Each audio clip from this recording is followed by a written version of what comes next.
আজ আমি বানিয়েছি একটা ফেলে দেওয়া ফেব্রিকের বোতল দিয়ে ছোট্ট একটা ক্রাফট।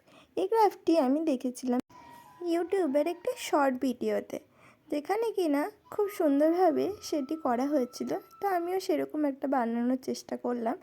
সুপার ক্লে দিয়ে ছোট্ট ছোট্ট করে ফুল বানিয়ে নিলাম এবং সেই ফুলগুলোকে নিয়ে আমি একটা একটা করে সেই ফেব্রিকের বোতলটার মধ্যে বসিয়ে দিলাম। ফুলগুলোর মধ্যে আমি একটা গোলাপ ফুল বানিয়েছি, একটা কাঠগোলাপ বানানোর চেষ্টা করেছিলাম, আর একটা সূর্যমুখী, কিন্তু বেগুনি রঙের একটা ফুল আমি বানিয়েছি। সেটা যে কী ফুল বানিয়েছি আমি নিজেও জানি না। তোমাদের যদি কারোর এই ফুলটার নাম জানা থাকে তাহলে আমাকে অবশ্যই কমেন্ট করে জানিও, আর কেমন হলো তাও কিন্তু জানাতে ভুলো না।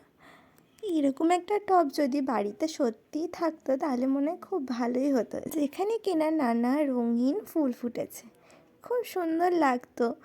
যদিও আমাদের বাড়িতেও নানা রকমের ফুলের গাছ, সেগুলিতে খুব বেশি ফুল ফোটা এখনও শুরু হয়নি, তবে আশা রাখছি আস্তে আস্তে প্রত্যেকটা গাছে সুন্দর সুন্দর ফুল ফুটবে।